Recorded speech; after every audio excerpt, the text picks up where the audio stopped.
बिस्मिल्लाहिर्रहमानिर्रहीम। अस्सलाम वालेकुम। फिफ्थ क्लास कैसे हैं स्टूडेंट्स? मैं उम्मीद करती हूँ सब ठीक होंगे। चलिए बेटे उर्दू की बुक खोलें जी। तो हम सबक नंबर 4 पढ़ रहे थे, खिदमत खलक एक इबादत। तो आज उसका हमने करना है सवाल नंबर 3। बाकी हमारी एक्सरसाइज उसकी मुकम्मल हो चुकी है।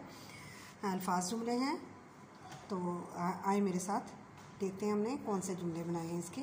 पहला लफ्ज़ है इसका हिजरत। मुसलमानों ने मक्का से मदीना हिजरत की। दूसरा लफ्ज़ है उमड़ आए।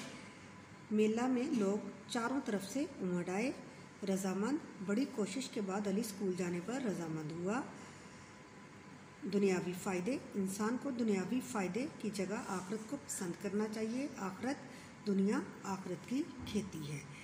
तो बेटे ये थे आज के हमारे अल्फाज जुमले, और इस तरह हमारी जो है एक्सरसाइज मुकम्मल हो गई है।